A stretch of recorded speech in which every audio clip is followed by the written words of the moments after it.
Defending Utah covers the stories others are just too often afraid to touch. They don't nibble around the edges when it comes to pointing out threats to our liberty. They're not afraid to name names and call out organizations. This is Defending Utah Radio, every Friday morning at 9 on K-Talk 1640. Defending Utah. Think right and wrong, not right and left. Join Defending Utah, because if you're not already on a government watch list, you should be. We have a special guest on today, James Corbett of the Corbett Report, and coming to us from Japan. And so this is a pre-recorded broadcast, but we're doing this so that James doesn't have to be up all night. And anyway, he is very well known for his videos revealing the truth about 9/11 and many other conspiracies globally, including the wars and the elites and how they function. And he is a very good source for truth if you're searching online. In fact, one of the few YouTubers that's still left, most of them have been completely censored off the internet. And James, because of his original content, has managed to survive a lot of that, and for having his own website and maintaining it so well. Anyway, we're just privileged to have you on, James, and hopefully I did an okay job of presenting your what you do. But maybe well, you did more than okay, because you mentioned my website, which is something that a lot of people leave out. They always say, "Oh, look him up on YouTube." No, don't look me up on YouTube, because it's getting harder and harder to do so. And someday I am going to be censored off of there. Look me up at CorbettReport.com, where I have everything backed up. You can get it from my servers. You can get it through alternative media platforms. I have a lot of different ways to get the material, not just YouTube. In other words, you're forward-looking, and you know what's coming down the pike. We just did a show with Jeff C. on media censorship, and I think he's had, at least 10, 15 channels destroyed, and I don't know how much content he's lost in the process, but I'm glad you've been backing things up. Yeah, well, I've been talking about this since, I think, 2008 or 2009. I remember there was something called VeracityVideo.com, I think it was, at that time, that was this YouTube's getting censored and controlled. It's bought out by Google, and I was all on board with it, and I was backing things up there and trying to promote it. It actually got too big, I think, at a certain point, and they just didn't have the server space and the bandwidth to deal with it, so it went under. And that's the way that a lot of these alternative platforms have been going until recently, the last several years. And now we have web torrent technology and IPFS and other ideas for how to distribute this so that we actually can compete with a Google or something like that has obviously billions of dollars to invest in infrastructure all around the world and serve out these videos. It's never going to be as convenient as YouTube. Of course, that's the easiest and most convenient way to get information, because you just click it, it works. Of course, they have this incredible investment behind it. Servers everywhere. Yeah, but convenience comes with a price, and that price is freedom. And if you care about the freedom, you're going to have to take a little bit of inconvenience and maybe teach yourself a thing or two in order to try out some other platforms. It's not even that difficult. I mean, my website, there's a big player there that's linking from my server. You just click the big play button. It shouldn't be that difficult, but people are just so ingrained in their habits of convenience. Yeah, it's true. And then speaking of tyranny and freedom, here in Utah, we've got probably the largest, I think it's the largest data center in the world. The NSA Spy Center is located right here. We drive by it every day. In fact, there was a fire. I was just driving up north earlier. There was a fire off next to it. And I thought, oh, good, is it burning down? And such luck. Actually, before we were recording, I said I knew nothing about Utah and I've never been there. But I did do an interview years ago about Nullify the NSA with Michael Meharry of the 10th Amendment Center, and he was talking about fantastic. Yeah, he was talking about the NSA Center there and how people the movement to try to get stop the water supply to the NSA data center and what have you, so they couldn't cool it, so they wouldn't be able to run it. That kind of thing. Great idea. Unfortunately, it didn't quite work yet, but it's a way to start. Working on it. And just for our listeners as well, just kind of more an introduction. One of your videos, beyond just the kind of covering things that the real news that isn't talked about, you also do a lot of really good history videos. I loved your World War I history series.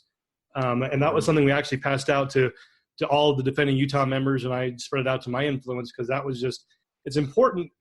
sometimes you forget that understanding history helps you understand what's going on today. And so that was a really, really good video and a really important video. And that's exactly why I made that. It was 2014 that I started thinking I should do a World War I documentary because, 100 years. And I was thinking about the different parallels, and there's just so many different things that match up with what was going on 100 years ago. And we didn't learn the lessons of 100 years ago. So it ended up taking me 4 years to put that together and eventually get it out. But I'm glad I did, because I do think it is important, and it's an important piece of history. But on the censorship note, Guess what? YouTube did. They age restricted parts 1 and 2, so you have to be signed in and 18 years of age to watch my World War I documentary. World War I. Wow. You must be of age. I've got a 16 and a now 18-year-old, and just last year I made them watch that for their world history class.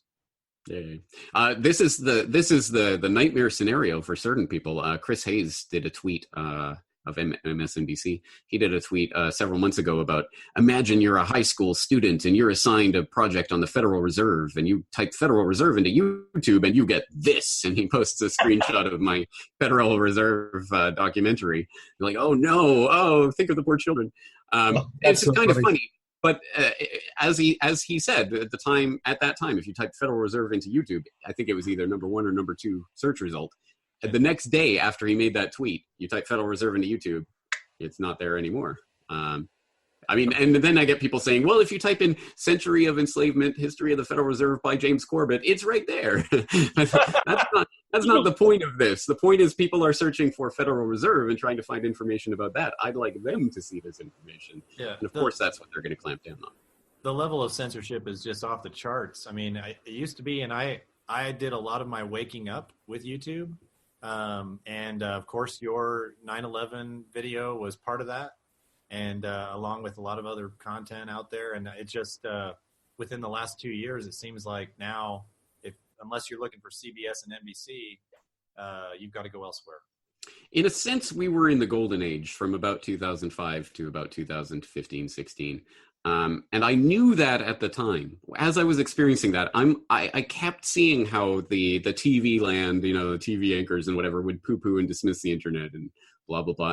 And I'm living this reality of seeing thousands, tens of thousands, hundreds of thousands, millions of people starting to turn online for information. And it's just so incredibly obvious to anyone but those trapped in their little beltway mindset or whatever that have blinkers on, that can't understand. The dinosaur media is gone. It's done. Now, unfortunately, the Eye of Sauron is on the internet and what's happening there. So now they know exactly how important this is, and that now we're starting to see the real crackdown. It's been there for a while, but I think it's really happening now. Yeah, we got to pull those contact lens out. Yeah. Yeah, there's a new censorship I've been experiencing, specifically with your channel on YouTube, is within the last, I think, probably 2 or 3 months now, YouTube basically refuses to autoplay your channel. So every time I play something from your channel, now it goes to a TED Talk or like BBC. And that one's new censorship. They're definitely, part of the algorithmic change is recommended videos, and they've said they're not going to be recommending conspiracy theory videos. And I'm sure I'm in whatever, backdoor kind of classification system they have. I'm in the conspiracy crackpot theory section, I'm sure. So I don't get recommended as much anymore. It occasionally happens. I was quite surprised. I saw my recent Secrets of Silicon Valley video being recommended to me on my phone. and sometimes I'm signed in as me on my desktop, and I still get my videos recommended to me. I'm like, what's the point of that algorithm? I don't even get that. But this was me signed out on a different device, and I was getting it recommended to me. So I'm like, oh, well, that one broke through somehow. Yes, the redundant Department of Redundancy probably did it. Well, but yeah, it's definitely the search. Search is getting more and more difficult. I actually did an experiment recently on a different device. I just typed in Corbett.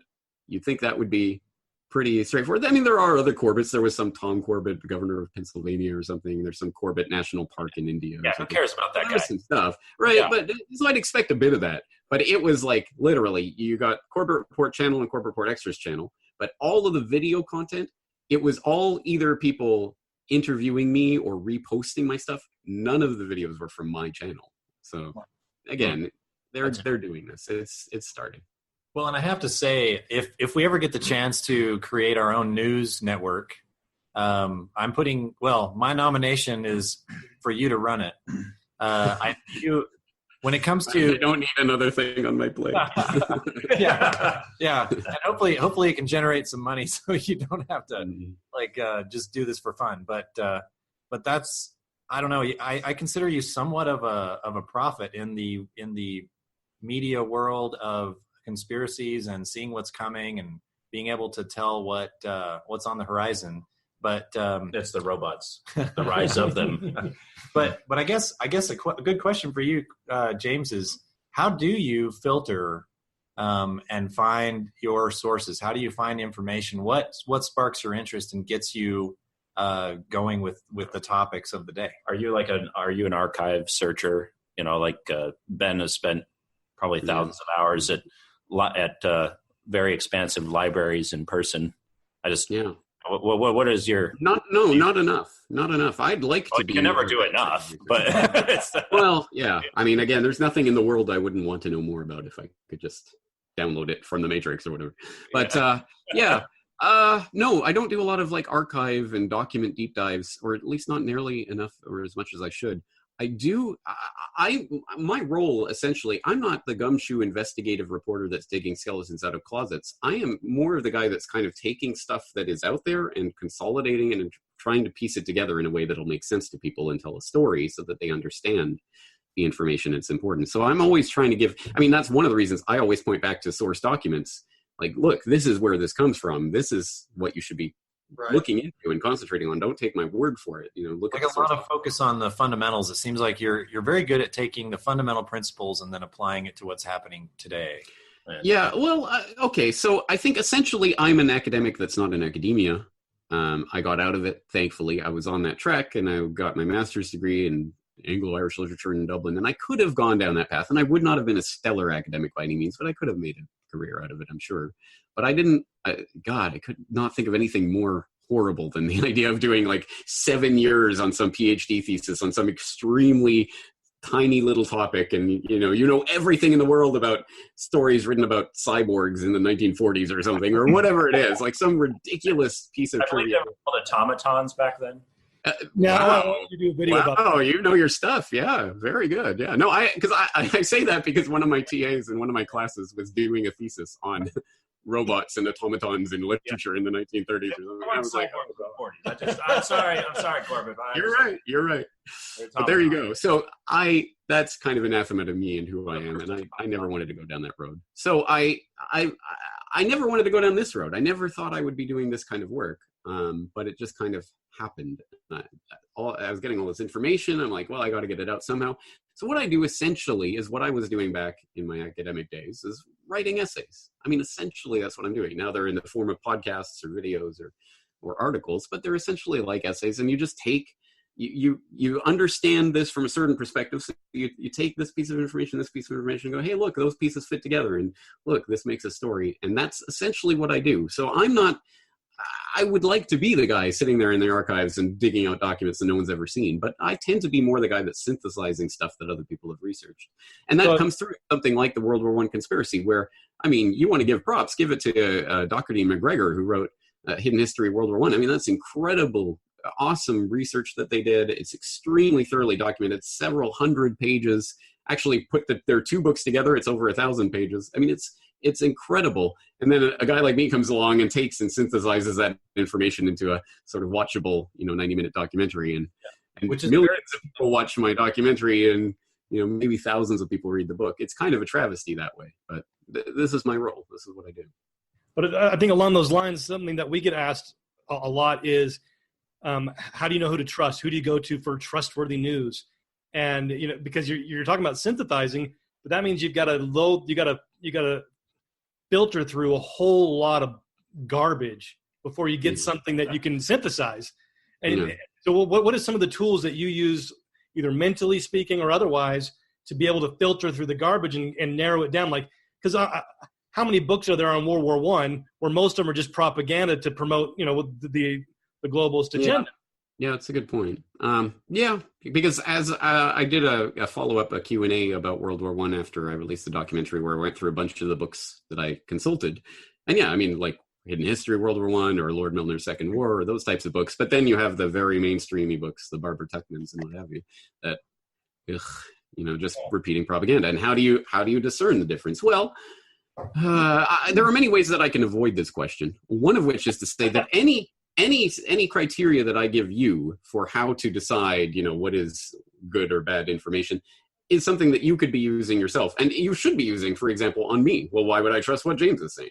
So, we have to have that critical thinking layer on for everything. There is no, okay, you can trust this, but you can't trust this. That I wish it was that simple, but unfortunately it isn't. And even in the mainstreamy propaganda stuff, there is true information. You have to be able to sort out, okay, this is true and verifiable, and this, but it's leaving out this part of the puzzle, which actually helps it make sense, or something like that. So there's many different ways to approach this. I try not. There are very, very, very few sources that I would say. I'm not sure there's anything I would say I 100% trust in every sense, and there are very few that I would say I don't listen to a single thing they ever say because they're always wrong. There's generally some admixture of truth and lies in everything. So you have to cast your net widely enough, but you also have to be grounded in a sense that what is going to be, at least what the bias or agenda of any given source is, because that's another point I've made many times. I have a podcast episode on it about the myth of journalistic objectivity. Of course, any journalist wants you to think that they're sitting there floating on a cloud and I have no bias. I'm just presenting this side and letting you decide, which is nonsense because there's no story in the world worth reporting on that has a this side and that's it. No, there's always many different perspectives, and who you leave out is as important as who you are presenting to your audience. In many different ways the bias sneaks in. I have my own biases and agendas and where the perspective I'm coming from and my own beliefs and ideologies, and to pretend that doesn't have some effect on my work or the way it's presented is nonsense. Right. So you have to understand, James is an anarchist, he's not Republican or Democrat or left or right or that kind of thing. So he's going to come from that perspective. And when you have that filter in place, then you can go, okay, so he's saying this and but he's leaving out this, or he's a shill for whatever. But as long as you understand the perspectives that people have, then you can at least start to understand where their information is coming from and what other types of ways you can explore to see, is there something over here? Is there something over here? That's a lot of critical thinking. And I realize, A, not everyone has the ability to do that, but B, not everyone has the time to do that. Yeah. That's why it's so much easier to say, just trust this source, just go to this website and you got it. Just go to Corbett Report and you'll know everything there is to know about the world. Ditto on that one, because I'll just say on my short list, that's the Corbett Report's at the top. I appreciate that, and I appreciate the sentiment behind it. But look, from my perspective, I get dozens and dozens of tips and emails every day. You should look at this. You should interview this guy. You should look over here. Look at this story. Oh, don't talk to that guy or whatever. I get all sorts of feedback like that every day. And some of it, I'm sure, is valid. I'm sure there are many different things. Oh, yeah, that's an incredible story. I should be looking into it. But I can't. I physically cannot do it all. So, I hope that the information I present is as true as I can make it, as straightforward as I can make it. I try to be as honest and open as possible with my sources and what's happening and what I'm presenting. But even so, even if I was absolutely perfect, and you know what, I do make mistakes, I am human, but even if I was absolutely perfect, I still can only present so much as I can present. And I'm literally a guy here in my living room in Japan. I do not have the resources to report on everything that's going on in the world. So you have to at least you're not like the Snopes where you're a guy and his hooker in the basement. So yeah. Fair, true enough. Or the Syrian Observatory on Human Rights, which is a guy in a like Wikipedia, you're a guy living in your mom's house in your basement. You're in a living room, so it's it's respectable. Right? There's my living room, no, it's not my parents. There you go. There's not hookers like just off screen. Let me check. No, they're hiding away.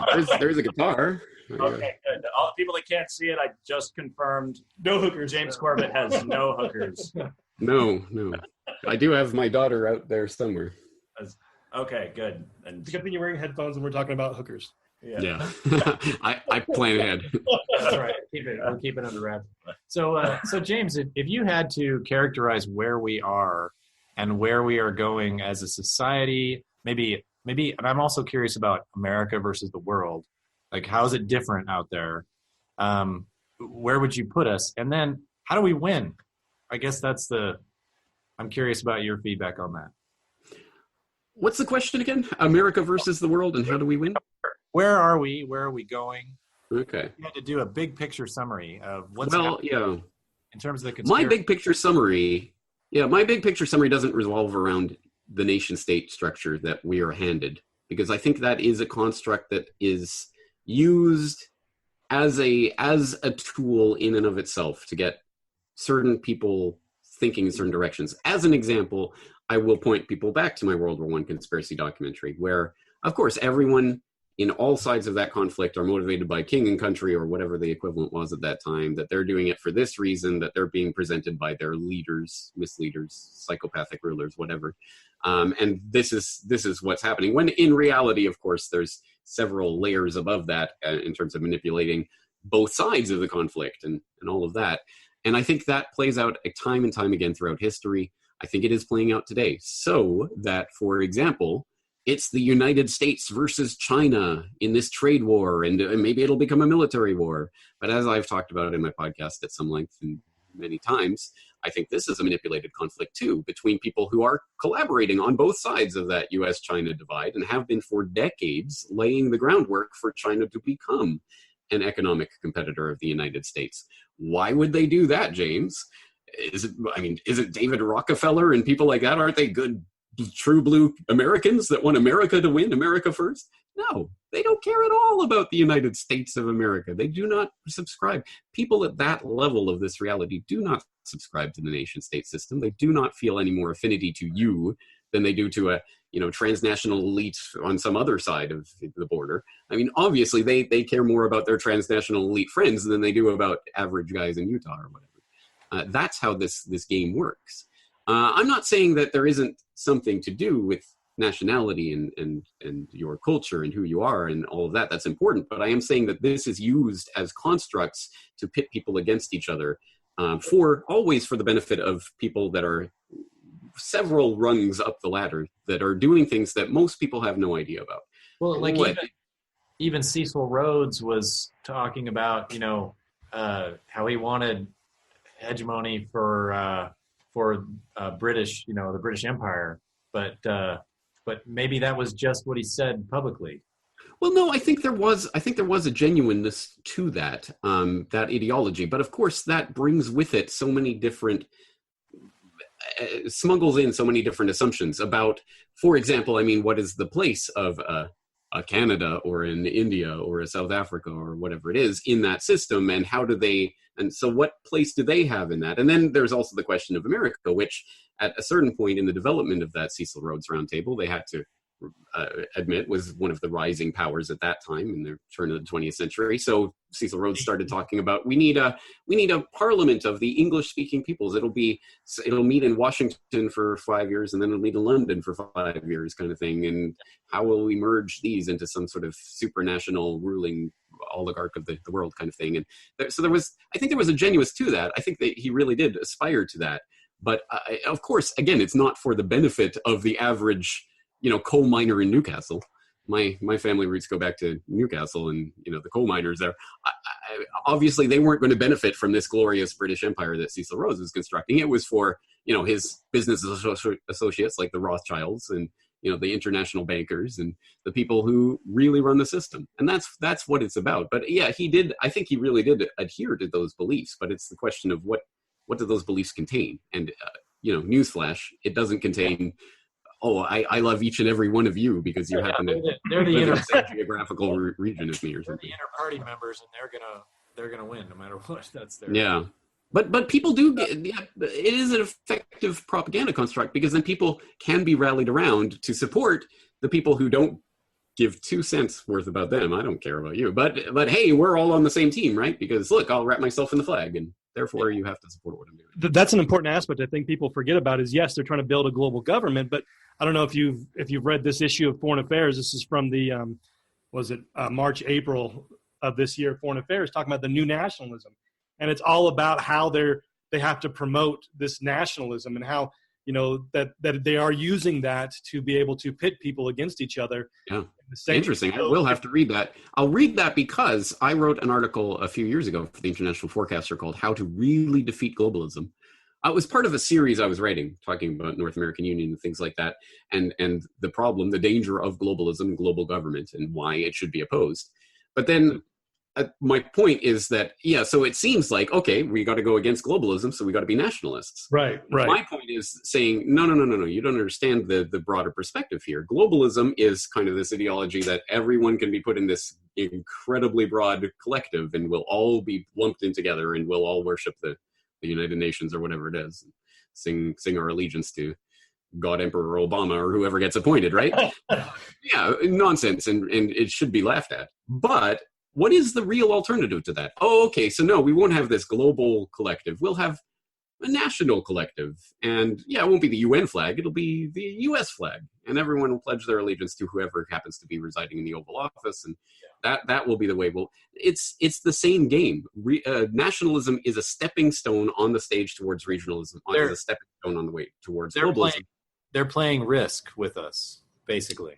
That's one of the perspectives. And you get this most vividly when you go back to the roots of the nation state ideology and the nationalist system, when you start looking at people like Johann Fichte in Prussia at that time, back in the 18th century, people like that were starting to write about, okay, we need to start inculcating this idea of the nation state and the fatherland. And how do we do this? Well, we've got to start indoctrinating the children. So we're going to have a national education system so that we can do this. This is why the Prussian education system became the model that was transported to America. It was the model for the system that's used in Japan, because it fosters this collective idea, and, we all have to do everything for the nation state and give ourselves over to that. It's just, and then once people have really internalized that and subsumed it, so now, okay, I'm following this flag, or I'm following this entity, this puppet thing, whatever it is, then they just switch it out. U.S. flag, UN flag, hey, yay! It's just a mental barrier, a stepping stone towards the next part of this. And I think that's the insidious part of it. The real answer to globalism isn't another form of collectivism, it's individualism. And that's the part that's neglected and won't even be talked about as a potential for how to really combat what's going on. And so that's the other question is, combating what's going on. How do we have success, and what constitutes success? I mean, how do we know that we're winning, even in our little microcosm in our neighborhoods, or more than that?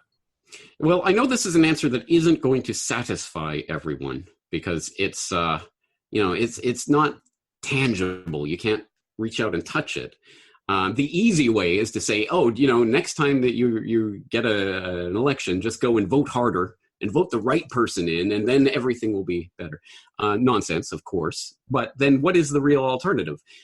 I think something that I keep going back to time and time again in my work is that there is incredible amounts of money and intellectual machinery and resources put towards propagandizing the public in various ways. In fact, I have a weekly video series I do, Propaganda Watch, where every week we examine some ridiculous piece of propaganda and show how it's working and why it's working, and how can we take this apart, and can we use it for good, and whatever, blah, blah, blah, all these different psychological techniques and the ways they try to manipulate your mind. But the fundamental point of that is they wouldn't be spending all of this time and money and resources and energy trying to propagandize the public if the public's perception and the public's beliefs and the public's understanding of the world wasn't important.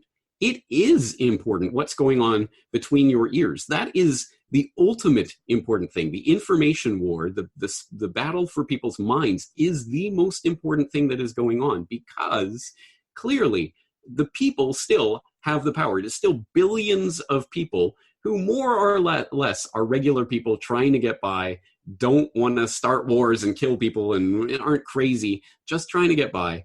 But there's a little bit of this parasitic entity on top that puppets and steers so many of them, because they can control their mind. And it's the old adage, no one is more enslaved than those who falsely believe that they are free. Well, that requires so much propaganda, and there's so much energy spent on lying to the public and trying to skew their perceptions and get them to be on board with the war on terror, whatever that means. We're against Al-Qaeda this week, but wait, Al-Qaeda's our friends in Syria, so okay, we're on board with Al-Qaeda now. I mean, whatever it takes, they could do whatever mental flips that they need to. So the real solution then, the real thing that we have to do is the revolution of the mind.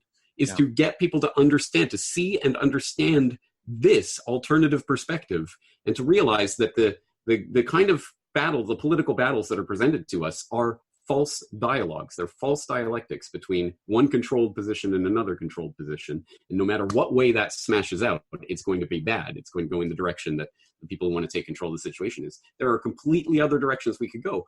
An example of that is like the internet censorship. Yeah. YouTube and Facebook and all these are cracking down on whoever this week, right wingers, left wingers, whatever, who cares? Well, then the answer is government regulation. And there you go. Now we're going to have a good system. No. What about the other idea? We don't have to use YouTube and Facebook and all these platforms. It is not, no one has the gun to your head to make these into the monopolies that they so desire to be. The government coming in and regulating it will make them into monopolies. But no, we have the choice. We can pursue alternatives, and it may be harder, but if we understand why we need alternatives and why we need to support them and why our participation in the process is important, then we can actually make a difference. But it all comes back down to that why. And if we can really show the why to people, we can have a marked difference and an impact. And that's exactly why they are trying to clamp down on the internet and the free flow of information on it, because they know this is making a difference. We are having an effect. It's like we have to teach them what the motives are of these people, and we have to teach people to think critically so that they can for themselves discern, assume when you watch the media, assume they're out to deceive you. What would be, jump into their shoes? What would you do if you're really clever? That's one of the basic forms of media literacy that we should all be learning. Just take the adversarial position when you're being presented an argument. Okay, so they're saying this. So what are they not telling me? Who are they not talking to? What are they not talking about? Right. What about the information they're presenting? Has that been manipulated? What source is it coming from? All of these basic things you have to do whenever you're encountering any source. And that goes back to the fundamental question, what sources do I trust or what do I don't trust? Again, that's an individual case-by-case basis. And even mixed in with lies, there's usually truth. And how can you sort those things out? Just basic points about this is what's important. And again, as I say, not everyone has the ability or the time to go through that process with all the information they're encountering. And hey, I'm not on a high horse. Me too. If I'm not mechanically inclined, if something's wrong with my car, I'm going to have to take it to a mechanic. And I might take it to a second mechanic to get a second opinion, but at any rate, at some point I'm going to have to trust that this guy isn't trying to screw me over. Somebody's got it.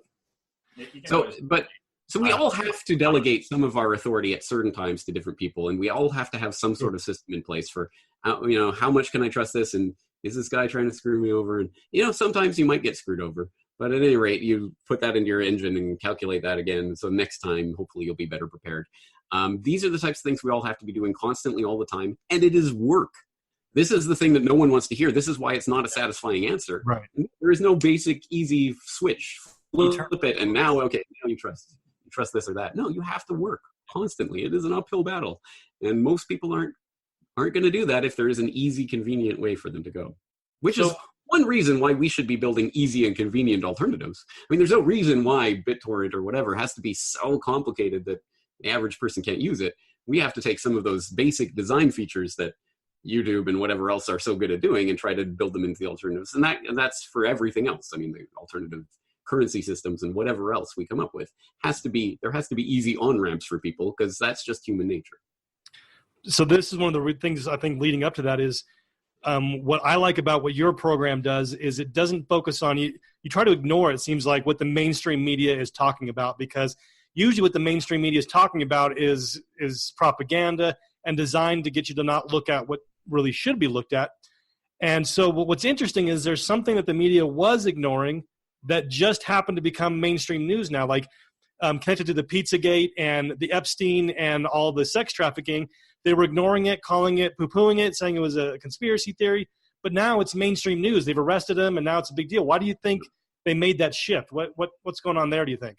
Excellent question, and it remains to be seen, because it remains to be seen how this plays out. Hey, look, I'm not one of these MAGA QAnon guys. I'm not into that. I just don't believe it. But that's why we like you. Hey, if it were true, I wouldn't be totally happy with it, because I still don't want to trust the good guys in the intelligence agency. Even if some sort of aspect of this were true, and they really are, don't worry, they got a secret plan and they're going to crack down on all this. Well, hey, good. I'm not gonna stop that process. I mean, if that's the way it plays out, great. Stupid and it's not realistic, but if it is happening, then great. Yeah, sure, exactly. I'm not holding my breath. Let's put it that way. But you never know. And sometimes these people do get scapegoated, and sometimes there are different factions, and when they fight, the knives might come out, and who knows? But there's some interesting things may be revealed. That's why we have to watch very carefully the development of the story, and we'll see if Epstein commits suicide in jail or whatever it is. I mean, who knows? But some interesting things are going to happen. In the jail. In the jail. Well, that's something that we just came across recently, going back to not 9/11, before 9/11, the Oklahoma City bombing. There's a lawyer here in Salt Lake whose brother was thought to have been, John Doe number 2, and he was, he suicided himself in prison, and they found the real John Doe number 2. He died in the exact same way. And so we've recently got the actual statements and affidavits from Terry Nichols. And so going through that data, but the same type of thing can happen. I forgot about that. That's another thing I know about Utah, because I have interviewed Jesse Trinidad before about his brother. I have the Nichols declaration up on my site. So yeah, I've talked about this before. Well, he gave us the transcript of his interview with that guy in jail that apparently nobody has had. Yep. And the judge tried to keep him from talking to anyone. This is the only thing that's ever come out from it. Yeah, pretty amazing, incredible story. Again, if you presented this to people who were not being cognitive dissonance and had not built up mental barriers around it, just in and of itself, it's a crazy story, an incredible story that deserves attention. But for some reason, it doesn't get attention. Yeah, I was pleasantly surprised to see it on Lou Rockwell's. He did a number on it on a podcast. That's how I found out about it years ago.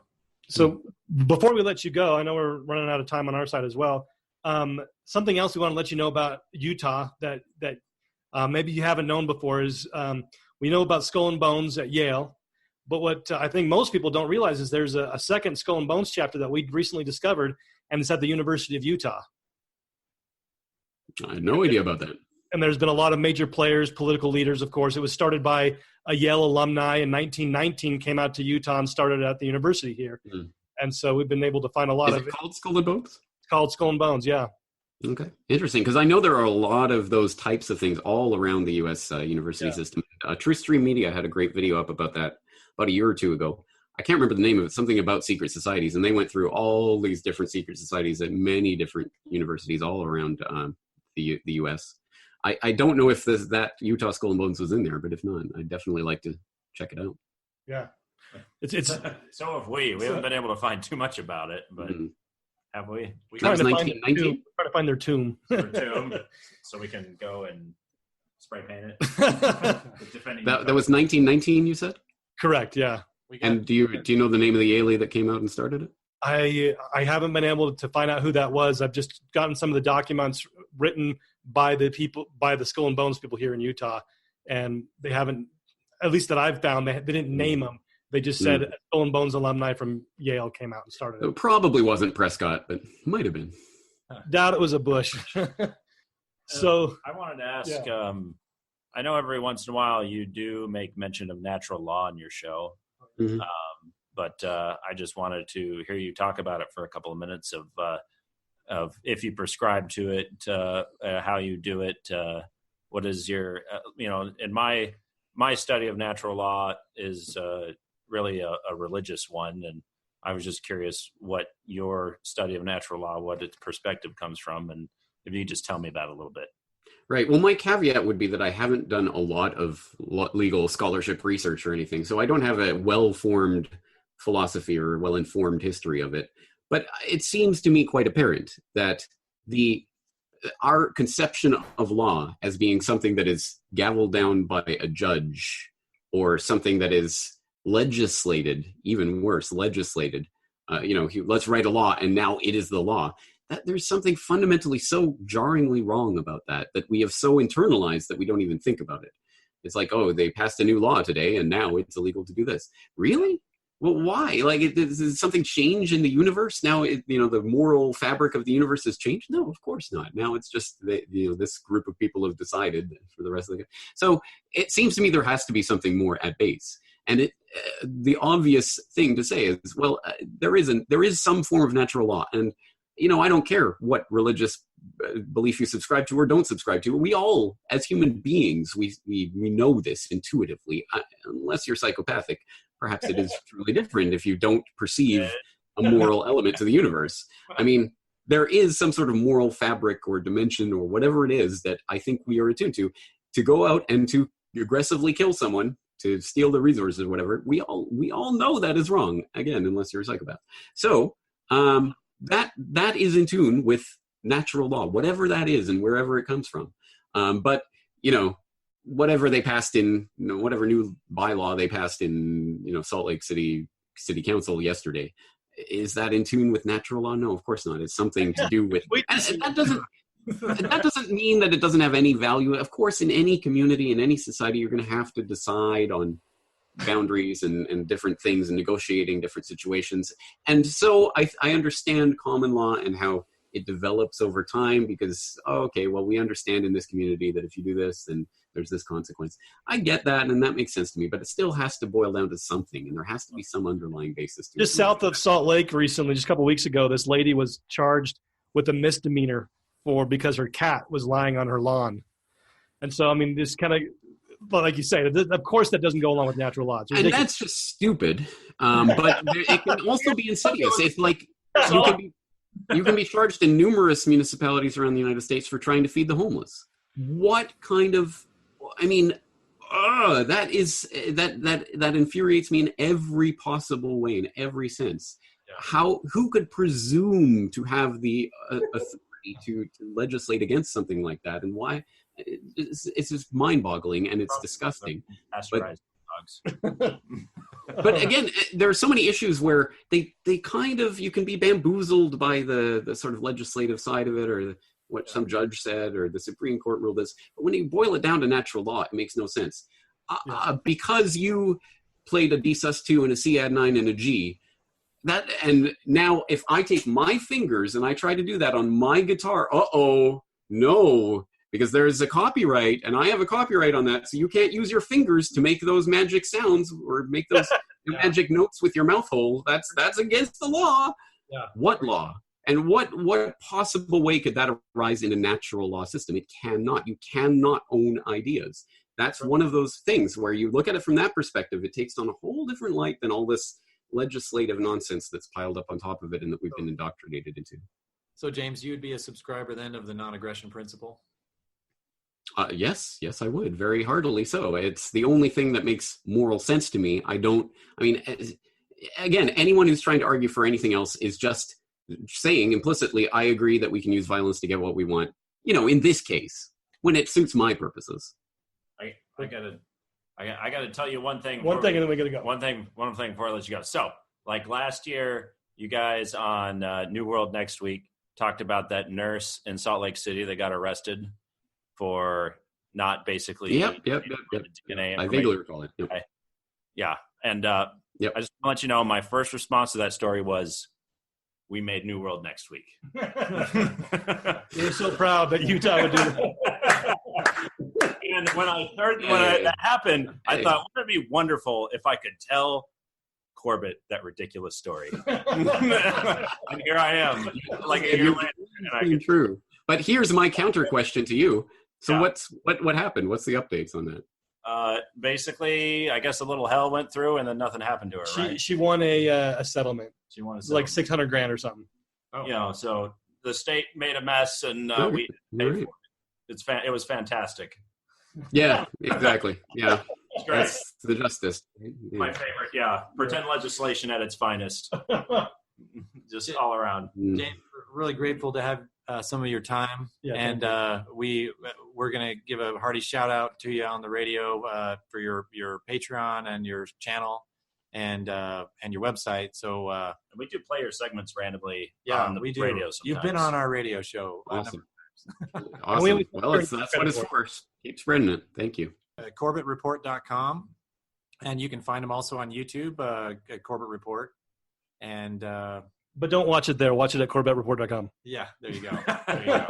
Or BitChute or wherever you see it. And find them on Patreon for sure. So, hey, thanks again. Appreciate it, and we'll talk to you soon. All right. Thank you, guys. Take care.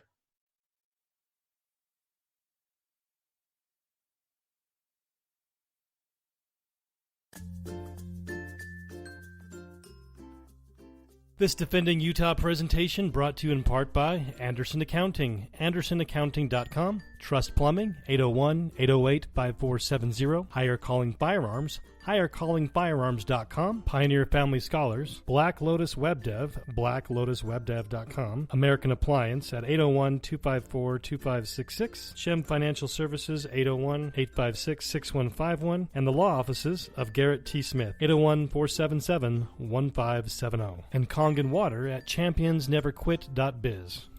It's a fact. More photos of you are being taken than ever before. Are you ashamed of your smile? At last, a new technology that gives a brighter and healthier smile in under 2 hours. And it's fully warranted, so you'll never have to worry about your smile again. Call Dr. Jeremy Thompson at Thompson Dental, 801-254-0835, or visit GoNewSmile.com, and we'll show you how you can restore your faded, yellowed, or worn teeth without surgery, crowns, or implants.